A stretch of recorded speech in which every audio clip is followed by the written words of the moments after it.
GG. Hello and welcome to the Gallus Geeks podcast. This episode we're giving you a special after Luke Cage arrived on Netflix, and really we just wanted to dedicate an episode to, frankly, this magnificent series. I've already started gushing, so I think you already know exactly where I stand. I'm Kirstine Fraser. I'm Gavin Reynolds. I'm Chris Manson. So, getting well ahead of myself because I just want to share with the world that You are kind of just buzzing over there, just I've really had. jumping at the chance. How many times have you watched it now? I've watched it 5 times now. Yeah, she's not kidding. That's why I'm quite tired, but I genuinely am over the moon with the series. I mean, it has its fault, but I think overall I'm really glad that Marvel decided to give this the green light and go ahead with it, because I think it's really, really needed in this day and age to see just a really strong black character. Well, not only to have done it, but to have done it well. Yes. And what I've seen on the internet, on Twitter, on Facebook, and on message boards, is that Luke Cage is doing for race politics essentially what Jessica Jones did for gender politics. Now, I'd say there's a certain element of truth in that, because a lot of what Luke Cage focuses on is the interplay between politics, crime, and community in Harlem.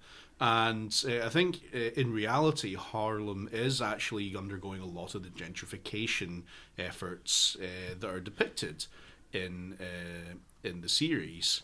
I don't know what's... you've been doing some reading up on this, haven't you, Kirstine?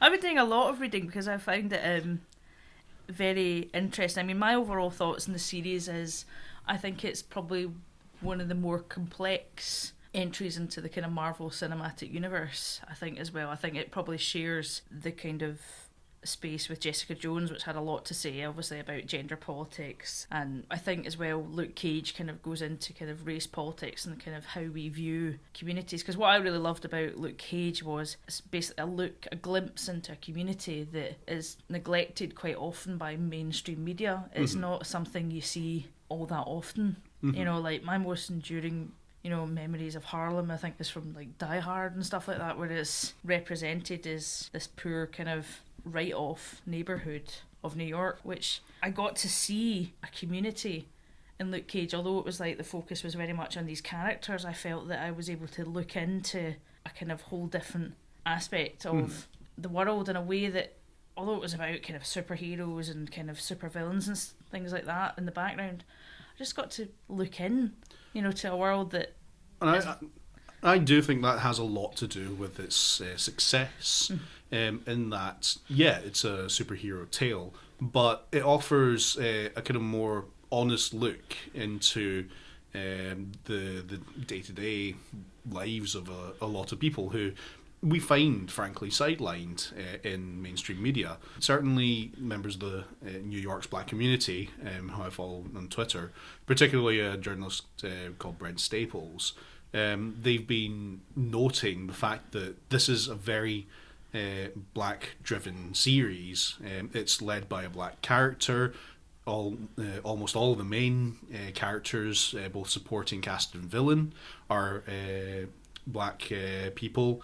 To the point where, and it was a Twitter account, Black Girl Nerds, who are well worth following, by the way, they're very, very witty, pointed out that they haven't seen this many women of colour on screen in such a short space of time in a long, long time, and that they each had their own personality.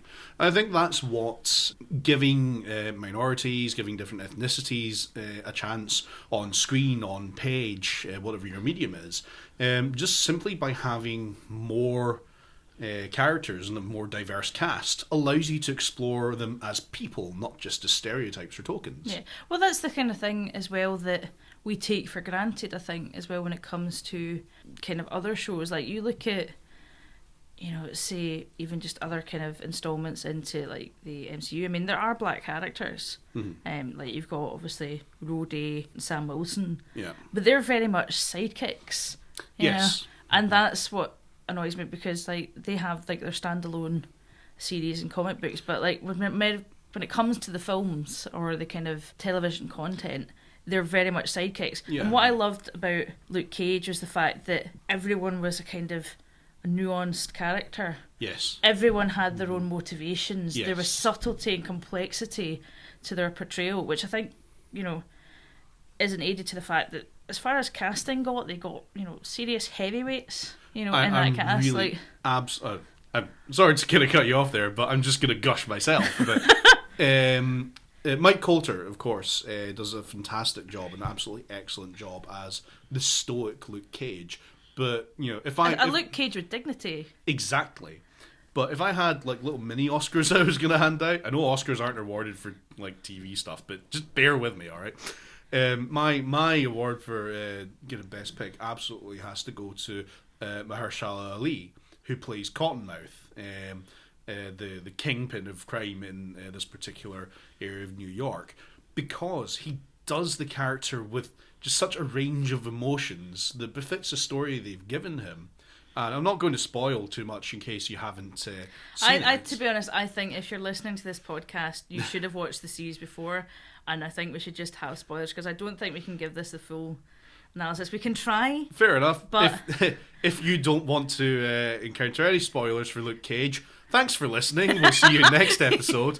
But yeah, you know what? The thing that I loved best about Cottonmouth was that he was a more complex character.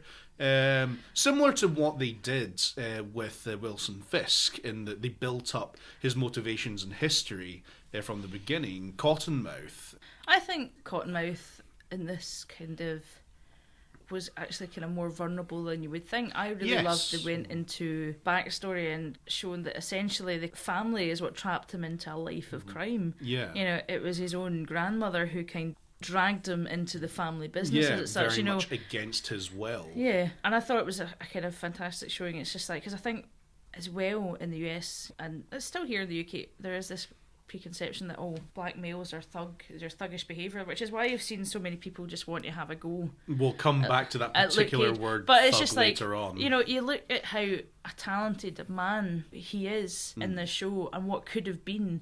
He could have been another prince. Yeah, well, in case you're missing what we're saying, there is a kind of lead up in the entire episode that concerns, again, if you're not looking for spoilers, cut out now. In the episode that concerns Cottonmouth's death, his murder, it builds up a bit more of his backstory. And it's definitely referenced along the way, because you always see him kind of tinkling away at his organ, and at his organ. Yes, the actual organ keyboard that he has installed in his office, and the kind of fact that he wants to live the gangster's lifestyle, but it's a very sort of 1930s, 1940s style gangster with a club as well as the racketeering behind it.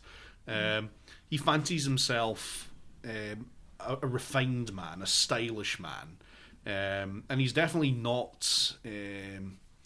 He's more of an old-fashioned villain almost, and he does have his own kind of. I don't know strictly about that. I think it's more to do with for many people, respect is only kind of gained by kind of money, and prestige that comes with having money.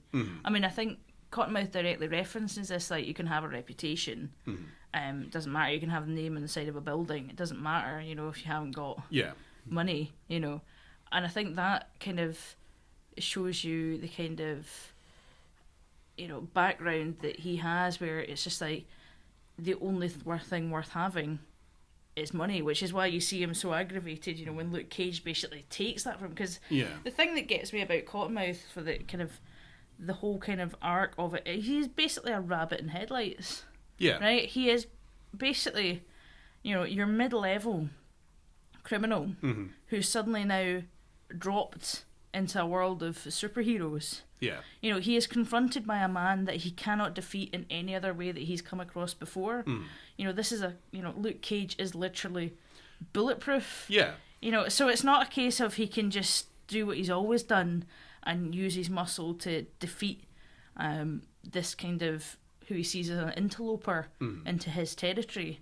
He can't use that kind of arrogance or kind of machismo to kind of defeat Luke, it just literally bounces off him. It means Yeah, nothing to yeah. him. And it was interesting. It kind of just, he just looks like through the whole kind of sequence, once he makes this horrible realization for him, like a rabbit in headlights. And that, Yeah. I think, the panic pushes him in to make so many daft decisions. And that is almost the entirety of the kind of driving force behind Cottonmouth's story and character development throughout the Luke Cage series. Is that, yeah, he's completely out of his depth, and he has to start taking advice from people that he absolutely cannot and really should not Yeah. trust. From people I think he's, to be honest, frightened of. I Yeah. think, the character Diamondback, I think he is rightfully terrified of, Oh, God, because yes.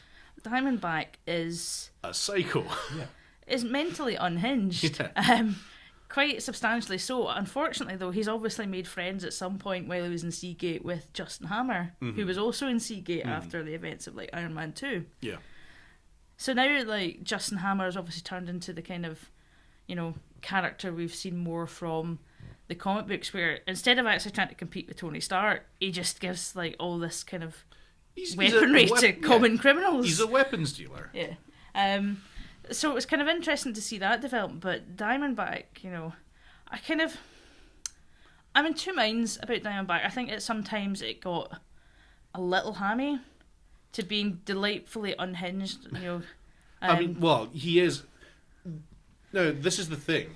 They're two black criminal characters, but because we've got more of a black cast to pick from, they're able to do this completely different characterization. Yes, they're both kingpins, and yes, they both lead criminal elements and criminal gangs, but their styles are entirely different, even though they're both quite ruthless. Cottonmouth just wants to be a gangster. He will be quite happy if he collects the income from his various rackets, sits in his club, and watches whichever acts he's managed to coax in. Diamondback is mental. Diamondback has a singular purpose, and rather than use all of his assets to make money, get power, and become, the king at the top of the hill, he's using every single dollar of that to hunt down Luke. And a vendetta. if anything, that makes him absolutely much more lethal than Cottonmouth ever was, and much more of a danger than Cottonmouth ever was to Luke. So it is an interesting shift in characterization, and I do agree at times. It's not. I don't think it's the performance. I don't think. No, it's I the don't think performance it is. at all. I think it's just down to certain aspects, because it's a mishmash of characters. Yeah. It's obviously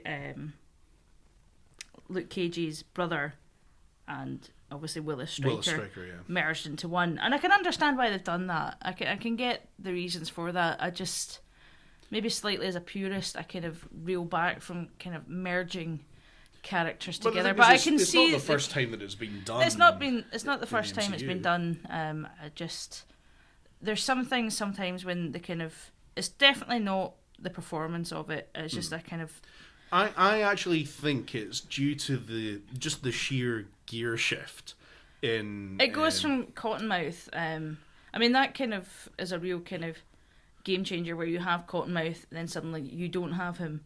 So your big bad for the series changes, and then towards the end it changes again. You know, because then it becomes Mariah Dillard, and just changes completely, because she's, to be honest, the real villain in this whole piece. You know, I actually find her a particularly interesting character as well, because she spends the entirety of the series saying, "Nope, don't want anything to do with this. I don't want to have any. I want to have my hands clean," and just every action she takes. Well, just one is hand clean, counter to that. one hand clean, but the other kind of on the quiet, like encouraging it almost, because when you first see her, Mariah, in the first episode, it's just like, oh well, why are you kind of turning legal money into dirty money kind of thing. You kind of think when you first meet her, well, maybe you're all right, maybe you're trying to stay away from this.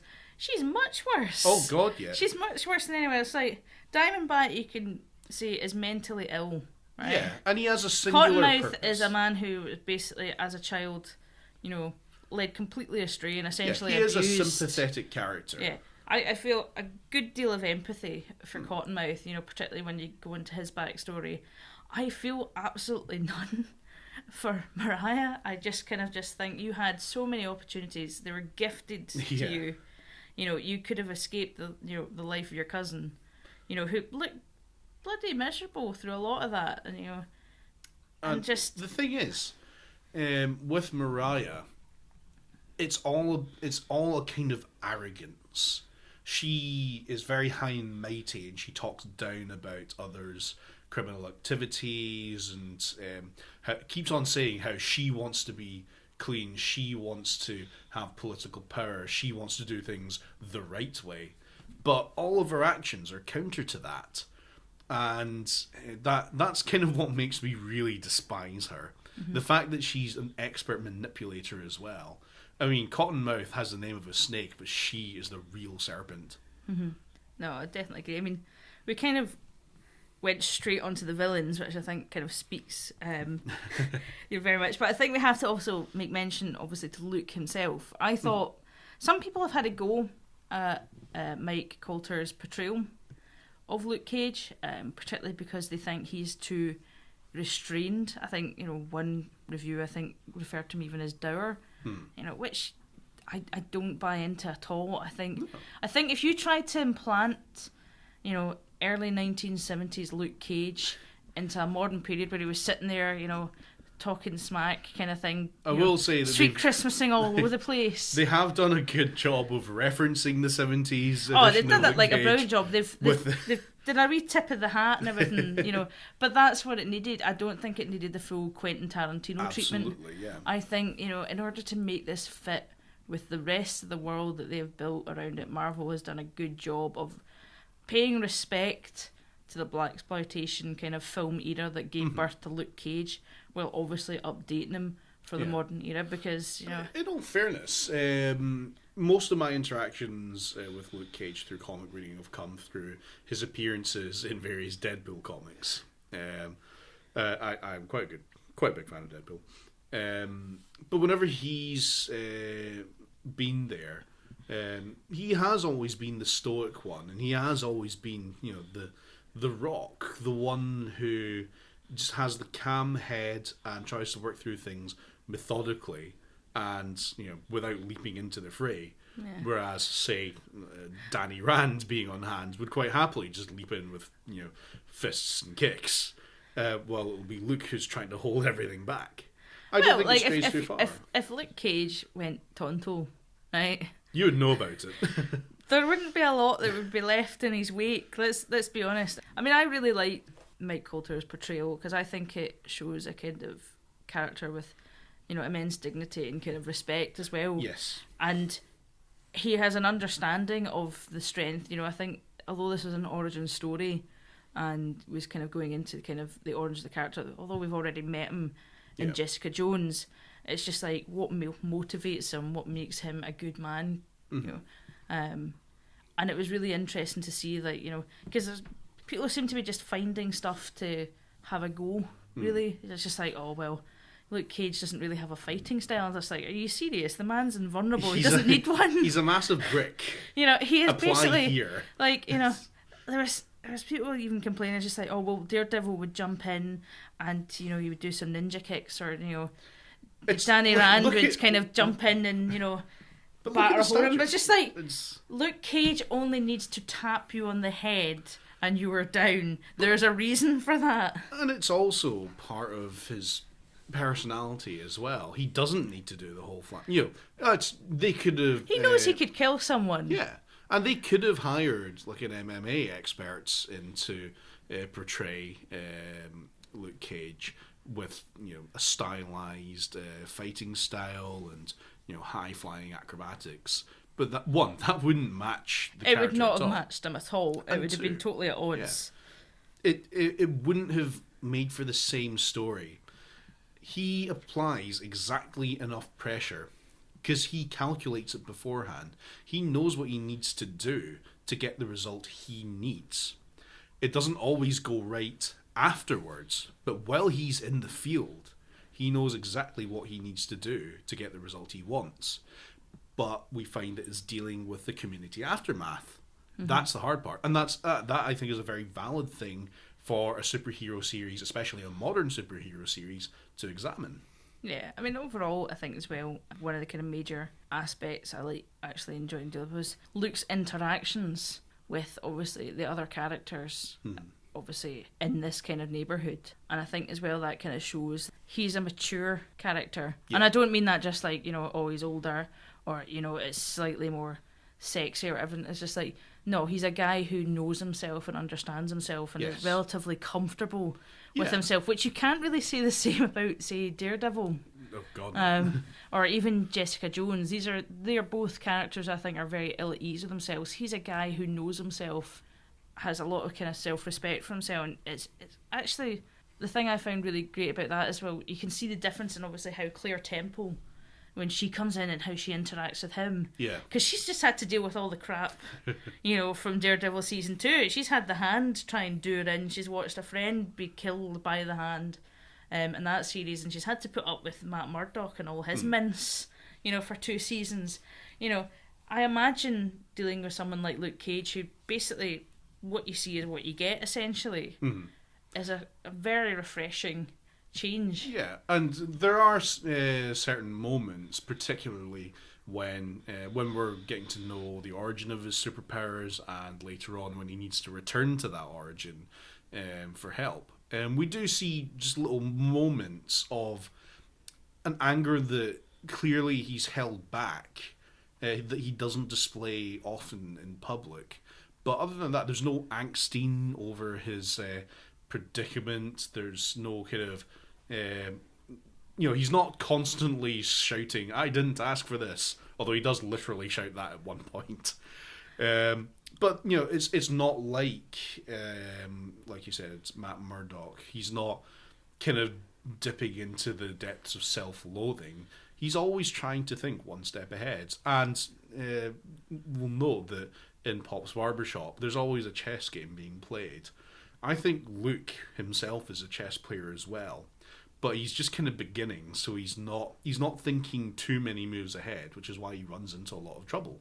Mm-hmm. The interesting thing about Luke is, Luke, and particularly his portrayal throughout the series, is we have a kind of continuation of all the stuff that kind of kicked off in Jessica Jones. And although that was a kind of subplot in Jessica Jones, it kind of comes more to the fore here. Like, basically, what was the deal with Reva? Mm-hmm. The whole stuff that Kilgrave was after her for. Mm-hmm. And I like the fact that they kind of brought that in and referenced it and also expanded on it. Yeah. And obviously the fact that Luke is entitled to be much angrier, visibly angry, than he is, because it's fairly evident that he's been played and he's been betrayed along the lines. He's been kind of a sacrificial lamb of sorts when it comes to the greater kind of plan, it would seem, from whoever is responsible for the experiments on him. And I just find it very interesting that despite that, and this is why I get a wee bit kind of annoyed at people saying, "Oh, that's not the Luke Cage I know." It's just like, well, it is the Luke Cage we know, because like the Luke Cage that we know in modern kind of times can deal with traumatic information. Like, one of the enduring memories I have of Luke Cage when I first started reading comic books was from Alias. Mm-hmm. And this was kind of my first early days of kind of coming across the character, like years ago when Alias was first out. And it was when Jessica is telling him all about the kind of trauma that she endured at the hands of Kilgrave. Yeah. He just, like, doesn't say anything. He just sits there, he lets her vent, and it's clear that he is absolutely livid at finding out all the stuff that's happened to her. But he is a kind of mature, reasoned character enough to understand that this is someone who needs to talk to him to be able to unburden herself of all this kind of horror that's behind her. Yeah. That's the kind of Luke Cage that I see here.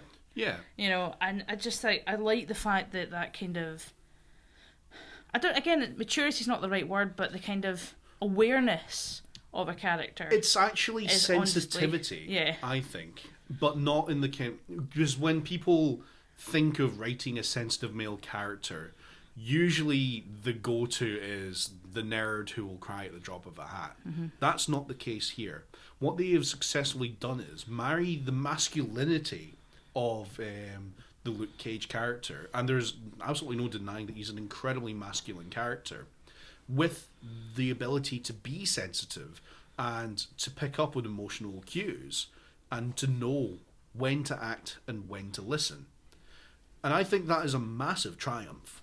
It is an absolute triumph for it's essentially for writing male characters. Yeah. I think as well, like another kind of evidence of that as well, when it comes to writing good, complex male characters that aren't just stereotypical caricatures, is when it's episode 1 and he's actually talking to Misty in the bar, Harlem's Paradise, and they're kind of verbally sparring, kind of flirtatiously. Yeah. And he says, oh, only stupid men, I may be paraphrasing here, only stupid men like little girls. Yeah. I ponder a woman. Yes. And it's just like, great line. Yeah, you got it. It's just that kind of, you kind of very commonly see as well, like, all the kind of characters as well are kind of older than you would see normally, I feel, in a kind of comic book adaptation. Like, if you look, compare and contrast, say, with, like, all the various CW shows, like DC, things like that, all the kind of characters you see in the kind of Marvel, MCU kind of TV series are a bit older. And I think that shows, because it shows that they're kind of generally... They've lived life. They've lived life. It's not like your Peter Parker, who, although he's got superpowers, he's not really experienced life. I know that sounds incredibly patronising, right? But it's true, isn't but it? As a comic reader on the cusp of my 30s, I appreciate that. Yeah. Because I've got so beyond all that wangst of early teen. I'm glad you have. I'm still waiting for that phase to be over. But like the kind of angst of the teenage years and the kind of early 20s, I want to see people who've lived a life, who have experience. It goes back to the characterization of knowing oneself. Peter Parker is always trying to discover who he is and settle into his role as a hero. I suppose Luke Cage is trying to settle into his role as a hero, but knowing who he is as a person, and allows that to guide him. So he doesn't necessarily, although there is a very obvious father figure in Pop, he doesn't need to go out particularly far, and he can pick and choose who his influences are. Whereas somebody like Peter Parker might be more easily led astray, and has been in the past. Tony Stark, we're looking at you. You dodgy dad figure. But Luke knows what he needs in his life, and he's able to make those decisions to fit the direction that he wants to go in. Yeah, I think as well that kind of sums up why I kind of liked seeing, because and I'm very cautious of what I say here, because I think as well you kind of can be guilty of a kind of appropriation when it comes to that. But to me, as someone from a fairly kind of homogeneous society in Scotland, it's a fairly white country, right? We can say that. Well, there is diversity, but it's fairly constrained to your major kind of metropolitan areas.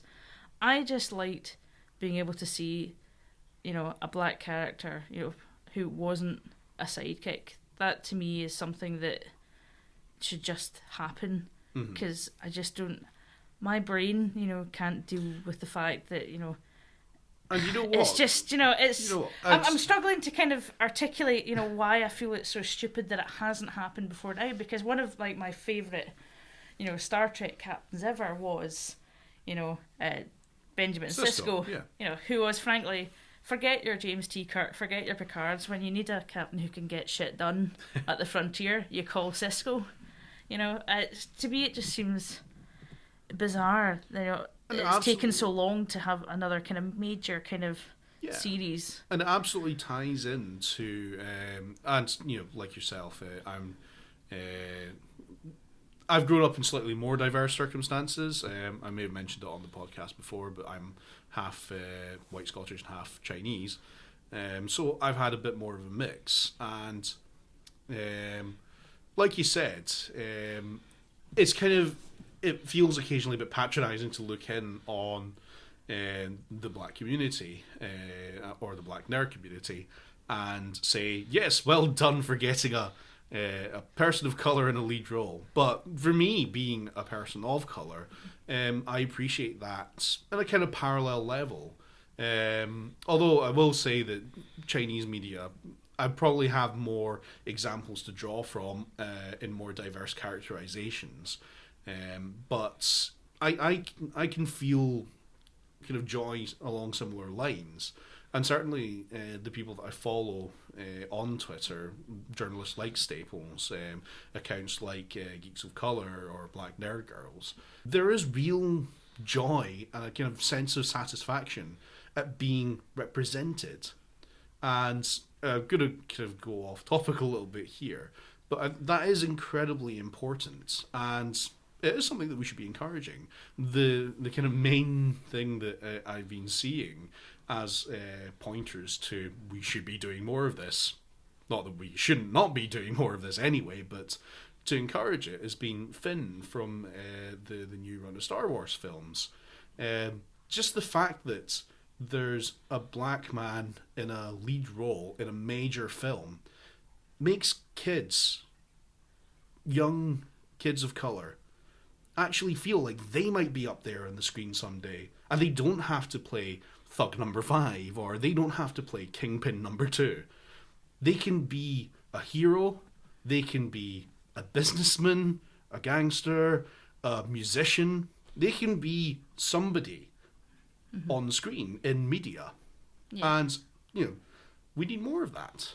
We need, again, more diversity. And I think programs like Luke Cage are absolutely going to help this.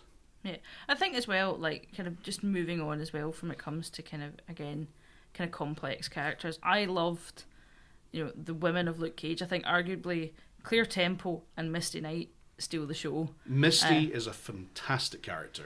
I really loved I can't pick between the two because I think they're just fantastic in both kind of respects. I've always quite loved Misty Knight. I just think she's brilliant whenever she turns up. She just has some brilliant one-liners as well.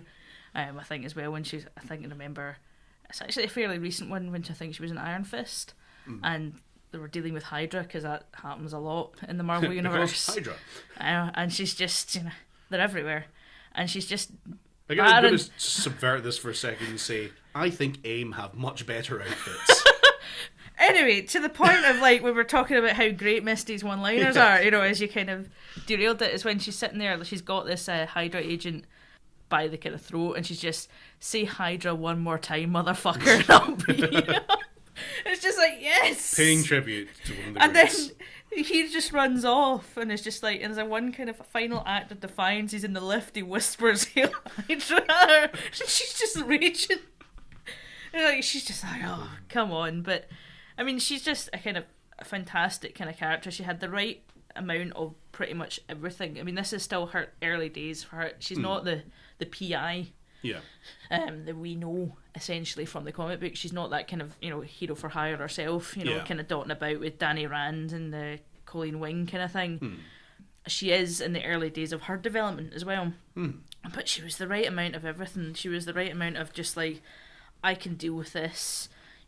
Someone who is aware of all this kind of stuff in her community, feels affinity with her community. It's not like a kind of us and them. Yes. Yes. I think one of the kind of excellent points for me is when it's very early in the series and she's kind of looking over the dead body, I think, of one of the ones that tried to rob the Hammer Tech, and she's just this was a person. Yeah, and she's just and the other officer's oh, do you know him?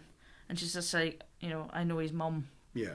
And that kind of humanises it all. It's very easy, I think, for people to sit there and go, I think, it's just, this young hood that got shot, got what he deserved. And it makes a very valid point about TV and cinema as well, in that in any other series or film, that could very well have been, hood number 3, lying on the ground there. But because of the writers took the time to give her that line, it makes you feel more that this is a community in crisis. This is, a community where people feel that they have no recourse but to turn to crime if they want to make it big. and you've got the cotton bows kind of glamorizing it. And I really, really enjoyed Misty's character because there were so many things that she could have been, but they chose not to make her. She is a strong woman, but she's not infallible. Yeah. It's that old trap of some people believe a strong woman is basically one who can just batter you. No. There's a lot more complexity to having a strong female character. It's not just about strength. It's not just about being kick-ass or anything like that. It's about being person. Being a person, and you can totally relate to Misty Knight in this because she makes mistakes. Absolutely. She makes some glaring mistakes, like on how she deals with various situations. Obviously, over the course of the show. Yeah. But and some major ones that we kind of don't normally expect from a heroic character, let alone a heroic, non-dirty cop character. Yeah, I think as well, I like being able to see that the loyalty she has to her fellow officers. I mean, although that does count against her, particularly when it deals with Scarf, her partner who is dirty and is in league with Cottonmouth. That loyalty is admirable, although it's misplaced. I loved that. That bit for me, I shed tears when Scarf died because, as he himself admitted, he was a despicable human being. But you kind of got the reasoning behind it. I totally got it. I think as well, it was interesting seeing him, because you don't know how long he has been a dirty cop. And I think there's a very good moment where it's Scarf and Misty, and they're in the precinct and they're just talking.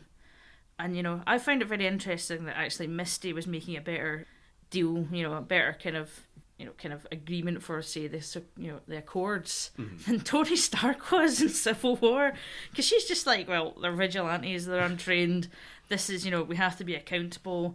And he's just like, look, giant guy falls from the sky with a hammer, I ain't dealing with that, I'm just, And it shows that kind of interaction as well between the kind of characters that they have rapport. Yes, they have rapport. They have rapport. But it's interesting to see that rather than just being it very one-dimensional, it's like, oh, he's a dirty cop, that's it. It gave their relationship between them, and a kind of more humanising strength that you don't see all that often. They're partners, and they seem to work well together. So, if one of my colleagues, I heard a rumour that they were dirty and they were receiving, bungs from behind, I wouldn't immediately turn against them. I would be suspicious of them, like Misty gets. But she's very, and again, it is a very humanising thing to say, I owe it to him to let him explain to me. I want to hear it from him. And it's not just because, she owes it to him. He owes it to her as well. Yeah. Now that he's been rumbled, to come clean. Yeah, I thought that was quite a poignant moment where he's literally in the death throes, and you can see the strength of their relationship. Yeah. Despite the fact that it's, clearly strained at that point, there's still a lot of friendship and caring for each other in that final moment. I think as well, the interesting thing about Misty is you see the strain that she's under. These are obviously kind of, although some serious things have gone down in New York, particularly kind of the whole kind of inner city area. Yeah. The strain that basically the kind of weirdness that Luke Cage has brought to their doorstep, is kind of fairly evident on Misty, because she's got so much stress to deal with. She's got like internal affairs breathing down her neck. She's got people with rocket launchers blowing up Chinese restaurants.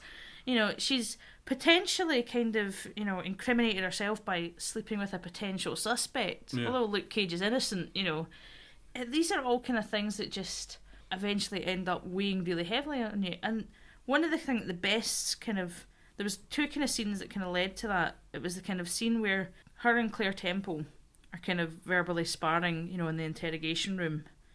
And you verbally sparring, you say? Well, eventually you got them by the throat kind of sparring. But I just thought that was interesting because you don't generally see that kind of interaction between women at all. Like, essentially, it's recognising that women aren't this kind of like perfect, we're kind of hands off.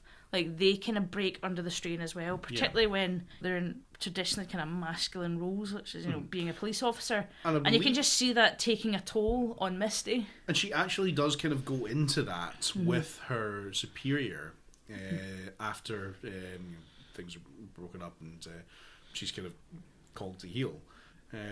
She does go into it saying, we live different lives from... and it's the kind of first time that you see her make a delineation between us and them, cops in the community. And that is just a kind of jarring shift in reaction that I think she does kind of immediately rescind from, and as she kind of calms down and returns to being Misty Knight's community cop. Yeah, being in control, because this is a fairly kind of emotionally fraught time. I mean, no one could not be under strain under those conditions. Like, and people behave differently under stress when they're angry. It's as Misty comes to that realisation that, oh shit, this is really serious what I've done. Because she got essentially busted by her superior, Priscilla Ridley. And it was just kind of, it was great to see that, and just the kind of whole dynamic, because you see that with male characters all the time. You'll watch a kind of cop drama, you'll see something like that fairly frequently. Yeah, it's actually almost cliche. You won't see it with a female character, and you definitely won't see it with a black female character at all.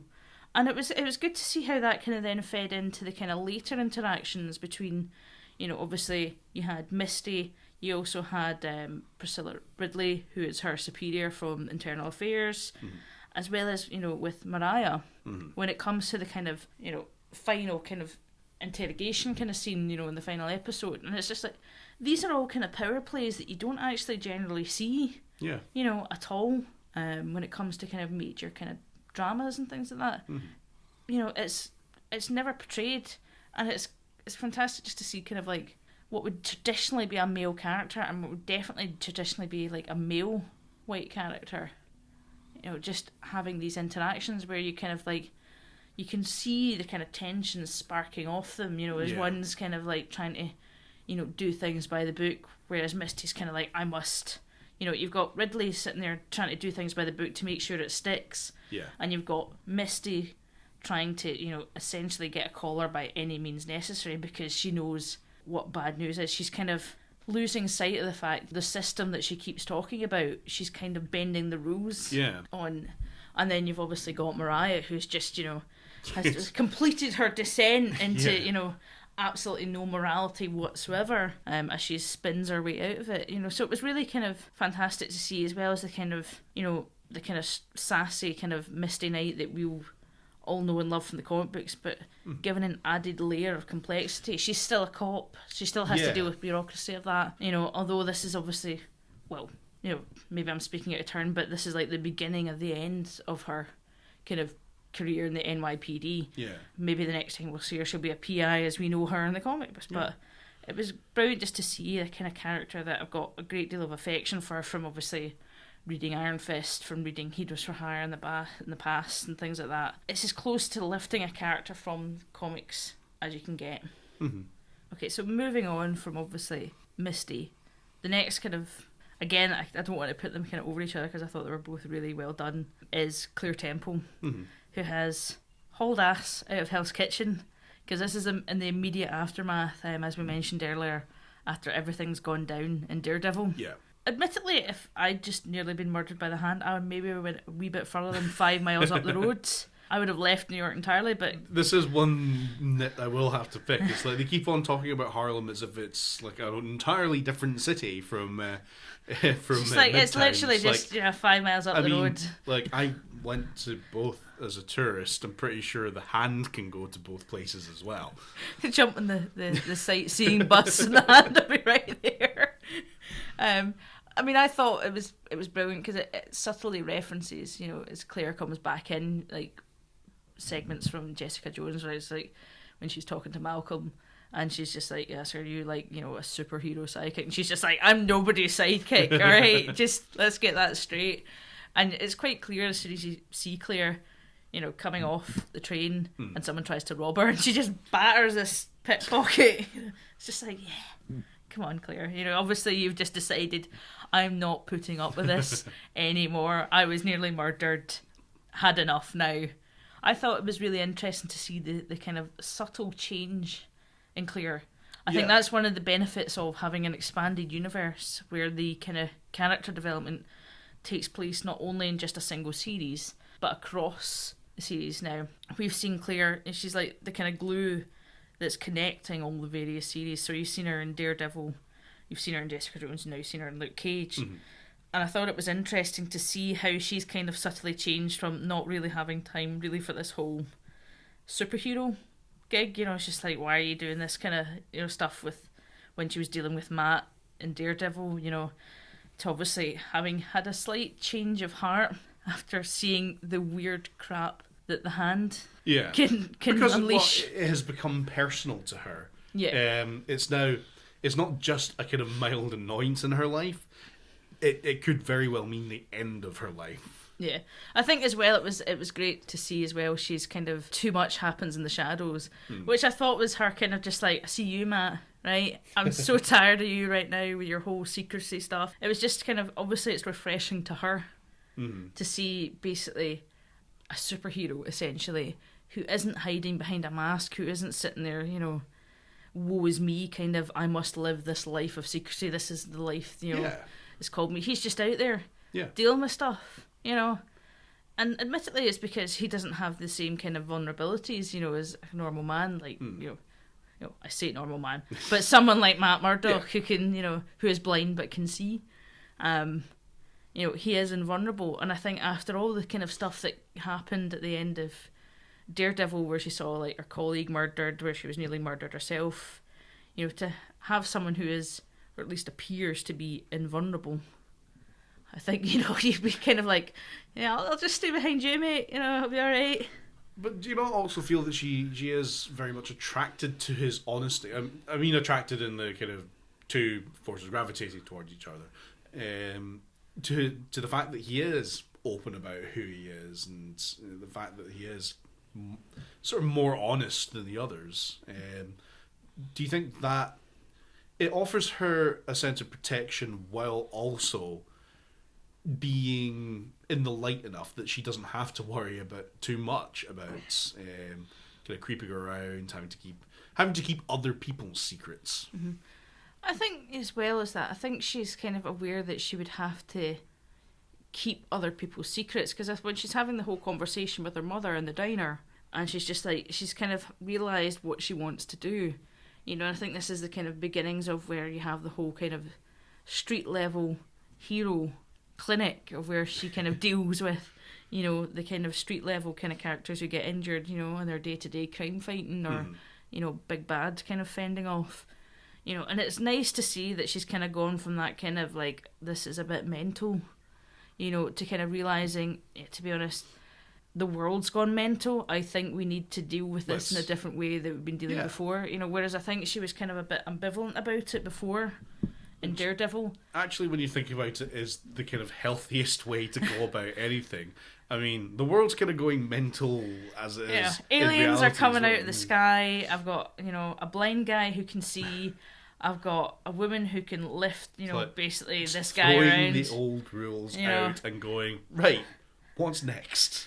You got a guy who literally took a shotgun round to the head and healed within hours. I think, to be honest, in those kind of cases, you just have to go with it. I think attempting not to surely is part of the form of traditional madness. Yeah, I think Claire has made that realisation. But she is absolutely. Although she performs a support function, she's less of a supporting character and more of a personality in her own right. I like to think of Claire, these kind of old boxing films like kind of Rocky and kind of, the kind of old kind of the trainer with the gin-soaked towel. Yeah, I think of Claire in that role, because basically when there's points where like Luke is starting to get a bit too self-pitying, she's just like, get a grip, mate. Yeah. you're the strongest guy I have ever met. Bullets literally bounce off you. You want to get a grip and get on with business. Mm-hmm. And that's, good as well, because it kind of fulfills the same role, I think, obviously, that you saw in Jessica Jones with Patsy. Yes. Where she's kind of just like, well, you could achieve a lot more if you just want to get a grip of yourself. Yeah. When it comes to Jessica. And I think as well, it's good to have that kind of character who isn't necessarily a sidekick, but who isn't in that kind of template of a supporting character. They're kind of stand in their own right. They're more like equals. Mm-hmm. They're more like peers, not necessarily superpowered or not necessarily front line, but... Mm-hmm. But you couldn't function without them. Yes. I would seriously say Luke Cage would not be gotten to anywhere near the kind of... He probably would have died without Claire, let's be honest. But he's kind of managed to survive thanks to her efforts, because she's a genius in her own right, although she's just, a nurse, as someone very kind of coldly put it. Just like, she's a nurse who can do Frankenstein medicine, in the middle of Georgia, so what are you going to do about it? Which kind of brings me to the kind of slightly niggly sides of Luke Cage. I just really want to kind of know what was up with that whole Frankenstein-esque scene, because that's all that it reminded me of, is like something out of Frankenstein, early 1930s Universal films. Literally, stylistic choice. Like, what can we do? Oh, well, we need to heat it up. Let's throw a toaster in. Yeah. That was both simultaneously shocking, pun slightly intended, and hilarious. And just like the doctor Bernstein turning around, and he's just like, you could just like, yes, I am science. On the one hand, you're just like, look, mate, you're probably trying to recreate Captain America in a bathtub here in your barn, right? If I want to throw a toaster in this bathtub to speed it along, that's my prerogative. Just get a grip. It was the most ludicrous scene. Like, everything was going so well until that point. That's like my one major criticism, is basically that whole segment. Because although it's obviously serious, having an armor-piercing round drill itself into your belly, as happened to Luke, is pretty serious. But I don't think we needed the whole weird science segment. It just went a wee bit awry. So, but overall, I think we've kind of discussed kind of our overall reactions to characters, how we kind of felt about the overall series. But Chris and I are both kind of fairly, well-versed comic readers. Yeah.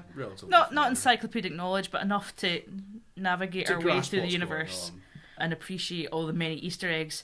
Gavin, on the other hand, is a complete comic virgin. Although I've tried to make him read some of my extensive collection, he's still not done it. Yep. And I want to know how you felt about, as someone who's completely, your only experience of the Marvel Universe. My experience of this entire segment of the Marvel Universe, I hadn't had any exposure to Daredevil except for the Ben Affleck movie. Jesus. Oh my God! I'd never come across Jessica Jones, and I'd only ever come across Luke Cage from Jessica Jones, so I knew literally nothing about this, well, most of the Marvel Universe, let's be honest, beyond what's been out in the films. And I thought it was a really excellent series. I think, in fact, it's superior to Jessica Jones and Daredevil in various respects. Right, I'm not taking the Jessica Jones bit because, I just kind of deal with that right now. But overall, I actually do happen to think that it's the best Defenders series yet. I think it's very, very good. I think, though, again, it's different strokes for different folks. Jessica Jones speaks to me as a female in a very deep way that and it's not to say I don't think Jessica Jones is a really good series, but I think just in terms of, from a perspective of getting shit done, Luke Cage does it, and it works very well. Without the angst. Minimal angst. And without some of the... Although he's a flawed character in certain ways, in terms of him getting things done and the progression of the various episodes through the series, it just works, and there's less of the angst, and there's less of the things he has to kind of overcome that slow everything down. And at least that's what I certainly felt like. I mean, I certainly think that as a story, just like a straightforward story, I think it works a little better. And Again, that's certainly not to denigrate Daredevil or Jessica Jones, because Jessica Jones deals with entirely different raft of issues Well, that's it. and I more think sensitive as well, issues, I suspect. I think, to me, like, so far, Daredevil is your more traditional superhero actioner, kind of, right? yeah. He just goes around Beating banjoing shit out people, of people, right? He just goes around Occasionally, banjoing people, kind right? of glowering and kind of standing over the he's city. pretty moody, but to me, so far, Jessica Jones and Luke Cage are the standouts. Punisher will probably be your fairly kind of usual Punisher, right? I'm gonna go out on a limb and say it'll be It's just wall to wall Blowing shit up. massacres. And And occasionally that's- you just want to that's- sit down and that's watch what a I want. bunch of gangsters blowing up. That's what I want from the Punisher. Iron Fist, not sure how they'll go with it because Actually, I'm just going to kind of chip in. I'm going to throw in my person of colour token here, my specifically Chinese person of colour token, and say it's going to be interesting to see what they'll do with Iron Fist, because we've seen the casting and we already know generally what Danny Rand's about. But I'm actually going to be watching it quite closely, and so far I'm quite encouraged that the rest of the Iron Fist universe, the Immortal Weapons and Kunlun, are going to be not cringeworthy, for lack of a better term. I think it's going to be quite watchable, and it's going to be a kung fu kind of showdown sort of thing. I think when it comes to kind of the portrayal of Asian characters in the past, because I was quite worried when I found out, for example, Marvel were going to bring the Mandarin in. Into Yeah, Iron but Man the 3. Mandarin wound up not being particularly Mandarin-like. I Don't get know, me wrong. but- I really, really enjoyed Sir Ben I- Kingsley. Yeah. But then again, I So thought that was a wise move, because I think if you Yeah. had If you have like a yellow peril villain, like a traditional Fu Manchu, I would have walked out the fucking theatre like quick as. Having said that, I think a lot of people would have walked out. James Hong from Big Trouble in Little China gets Oh a my pass on this, because James Hong is up for anything. But yeah, if they kind of in a serious modern film portrayed the Mandarin as being this long bearded bastard with massive fingernails, I would have walked out of the theatre. And but the way they handled it was it fit in with modern kind of political ideas, and also it gave us Ben Kingsley being a drunken football hooligan. So what more do you want? I think as well, like, when it comes down to that, I mean, one of the things I've noticed in the whole kind of internet reaction, which you have to take with a pinch of salt, because frankly, it's the internet and people talk bollocks. Yeah, as we It's say, not in what a the internet's for. in a podcast that's primarily on the internet, we feel we have to give this disclaimer that Jessica Jones, was given a kicking last November by a lot of people who are now Giving a kicking to who are Luke now Cage. giving to Luke Cage and holding up Jessica as like, oh well, this is really excellent writing on the part of Marvel. It's just like, it was you know New what, you're York- just looking for an excuse to have a go at this series because it suits your agenda, right? So just away with you. Oh, the New York Times review. That actually, review panned my nut in, right? That is just. What was it they said? That Luke Cage was better as a supporting character in Jessica Jones. Luke Cage has been a major character in the Marvel universe for much longer than Jessica Jones has been in existence. Even discounting like the fact that the writer maybe didn't have comic knowledge. It was kind of based on Mike Coulter's performance as Luke Cage. He claimed that he wasn't comfortable carrying the lead. So I think he was quite comfortable carrying the lead. He was just doing it in a very stoic, reserved way. Which he's a man who's trying to remain under the radar, because technically he's on the lam. Yeah.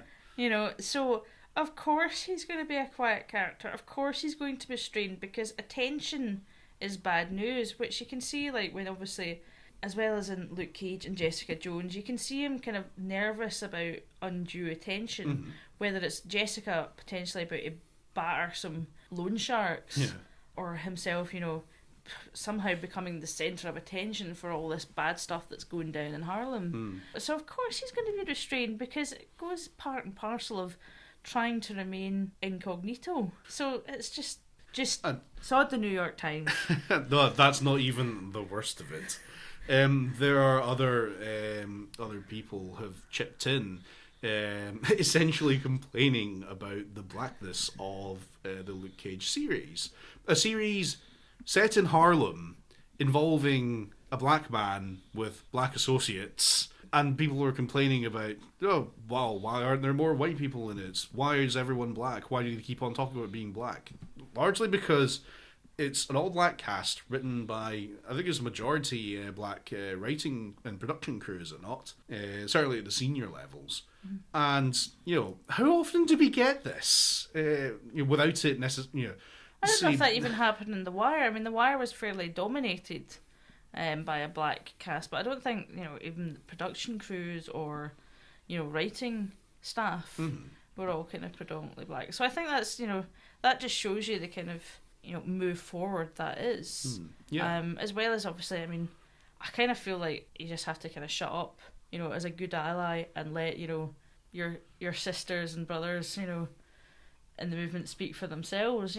But I just to me it just kind of has to happen. It seems to me bizarre that people are so insecure, obviously, about themselves, that they are that threatened by a TV show being performed by predominantly black and Hispanic actors and actresses, that they feel they have to sit there and whine, it's racist. It's not. The first thing that I thought when I was watching Luke Cage was, this is fucking awesome. Yeah. When's the next I loved episode? everything about it. I mean, I've always loved jazz and hip hop. And kind of, I mean, I'm a big fan, surprisingly enough, of the Wu-Tang Clan. I will admit that came as a surprise to me, because, I'm not used to using the phrase whiter than the driven snow. But I'm fairly European in that I'm blonde, blue-eyed, and white. So probably sitting there with the Wu-Tang Clan. I think the neighbours were one. Or Dr. Dre is probably a bit weird for some people, but, I hope the neighbours appreciated it. It calmed the screaming of their children out for me. But, I mean, if you're sitting there watching any programme, let alone Luke Cage, thinking, counting, right, there's 5 white dudes there, and there's 2 black guys, and 1 person I don't know where he is. If you're doing that, stop watching TV and become a statistician. Why aren't you watching it and enjoying it? No, I think people just... It shows a kind of, frankly, twattish... And, element of people who, rather than just enjoying a series for what it is, I'm going to say that this is like a minority of people. It is a minority, enough. but unfortunately, like, an empty vessel always makes the most noise. True. Right? When a stone's dropped in it. Speaking of empty vessels, there is one more review that I want to pick up on. Crystal Wright, I believe. Oh God, I remember showing you this last night, and I regret I did. No, this lady wrote an article for, I can't remember. It's a conservative blog. Yeah. Really. And a she conservative blog on kind of like the media, TV, and things like that. And she herself identifies as a black Republican and is also a Trump supporter.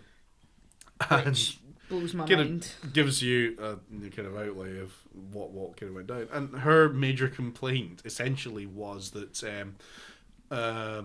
Luke Cage was too black. Like the entire thing was too black, and kind of everything was very.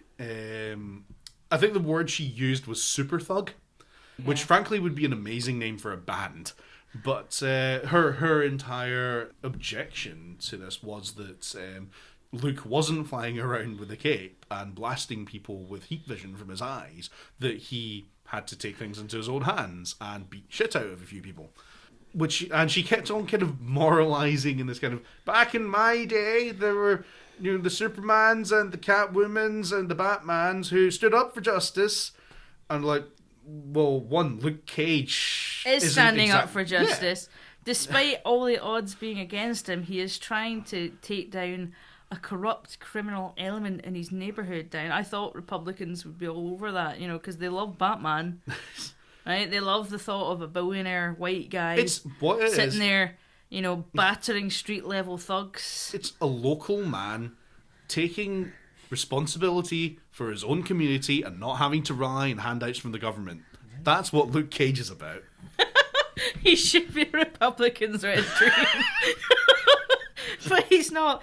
But, I mean... Specifically, the one thing she's I'm just like, my brain just... Oh, no, we haven't dies at this actually point. kind of touched on it, but there is a kind of element of the Black Lives Matter political movement in Luke Cage. It's not directly Black Lives Matter itself, but there's obvious parallels to it, and there's it does play a fairly major role later on. I think one of the reviews that I saw is they made the point that in a time of black police shootings, a bulletproof black hero is very timely. It's very poignant, isn't it?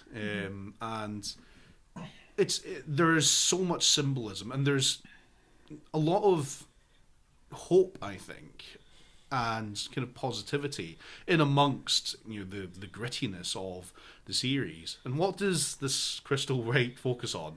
The fact that Luke Cage is wearing a hoodie, and that people only wear hoodies if they want to hide their identity. I wear hoodies because I'm cold. I'm wearing a hoodie right now. And you all know who I am.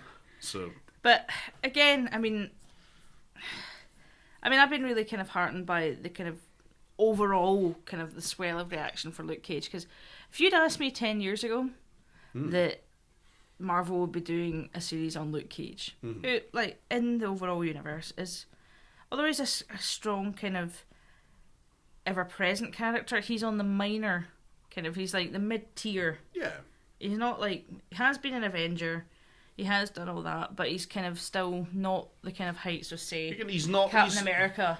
Yeah, he's not an explosive kind of theatrical superhero. He's the most He's a very- grounded, kind of yeah. realistic side of the Marvel Universe. It's realistic. He's As- get a guy who's bulletproof, and can get shot in the head with a shotgun and survive.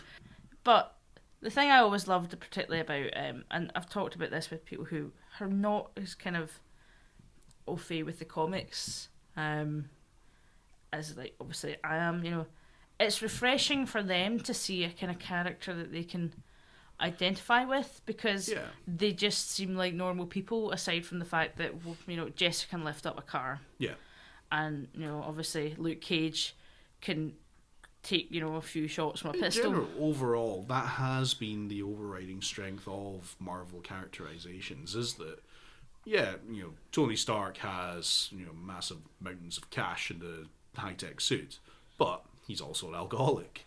He also has an ego. Captain America that you can see from space. Captain America is a superhuman and the face of the country, but he also worries about the state of people in politics, and he also feels fear, and he's also an artist. And I think it's no different here, and it is particularly good, and I think a particularly apt time that we start having heroes that we can identify with in the media. I mean, I think it's quite easy for me to get up my high horse, particularly when it's with characters that I've known for pretty much the majority of my comic reading life, which is approaching, 20 years now, right? Hey. So out of nearly, 29 years on the planet, I've been reading comics for like probably well over 20 years. So, these characters have a great deal of affection for me, but as for someone who's coming in and this is completely new to them, I think as well, the added benefit of the shows is that it gives a kind of added layer of complexity. It'd be really easy to sit there and just chuck another superhero on screen, and it would probably be a winner without examining any deeper issues that are going on there. Like Jessica Jones, because it's basically just been a show about a female superhero, in their early days, kind of, they could have butchered it. Yeah. So it became very much a kind of a story about these creepy guys, who always seem to outfail, the kind of standout line for, with Jessica Jones for me is like the line of smile. And for me, as a woman, probably not your kind of stereotypical kind of like teenage girl as well, because I was very kind of goth, shall we say. It was just constantly, I felt like for basically 8 years of my life being told to smile all by these very sleazy guys, as you're kind of in your kind of mid to late teens, and it was always kind of just like that kind of creepy It's not an underlying uncommon kind of sexual complaint. threat. You know, it's just like, you know, that's why I think, you know, the standout for me so far is Jessica Jones, because I can latch on to that, and it's just like, that is something I identify completely. You know, because as a female, even just playing things on like Xbox Live, you know, or online kind of, you know, PlayStation, you've seen it as well. Yeah. You know, the creepy messages you get when people realise that you're female, and that's that kind of, you know, There is no middle ground, is there? It's either kind of horrible threats or white knighting. Yeah, well, that's it, you know, and that's why I think, you know, because I kind of feel we have to reference kind of Jessica as well, because like when it comes to kind of being able to empathise, you know, with kind of themes, that worked really well there. And there'll definitely be things in Luke Cage that, because I don't have the same experience, there's a lot of stuff I can empathise with, like the whole kind of threat of, you know, we'll say threat, but you know, the problems with gentrification, you know, benign neglect, laissez-faire economics, which were all actually referenced in Luke Cage, you know, as in a kind of city like Glasgow, and as you know, we kind of had a kind of warm-up discussion beforehand of what we're going to talk about. You know, that's something from a city which is, you know, faced severe poverty and decline in similar ways to kind of, you know, areas such as Harlem have in New York. You know, I can empathise completely with that in the same way I could empathise with stuff, you know, in the gender politics side with Jessica Jones. You know, I can see all those same issues in my own city. Oh, it's the same. It was managed decline. It was intentional. Yeah. But it's able to kind of just like the surprise, you know, that, you know, obviously the writer, you know, whoever came up with that whole kind of segment made their point, because like, you know, the search in the US for what benign neglect meant went through the roof. That's fantastic. You know, That and it's right just like, there is effective writing. yeah, because then people are actually like, what the hell does that mean? You know, and overnight it's like gone up, you know, search is like 250% on Google. That is amazing. I hadn't actually heard of that. So people are actually looking up to see what this kind of, the damage that has been done intentionally And you by know what? politicians, you know. The same people who are asking, oh, why did he talk about being black all the time, are asking, why does it have to be so political? That's why it has to be so political. Yeah. To highlight the problems that people face in reality. The problems that have been inflicted by piss poor political decisions. And this whole guff about identity, you know, it's just like, you know what, a lot of things make up your identity, you know, and, you know, being Scottish makes up my identity, being female makes up my identity, my experiences, you know, throughout my life make up my identity.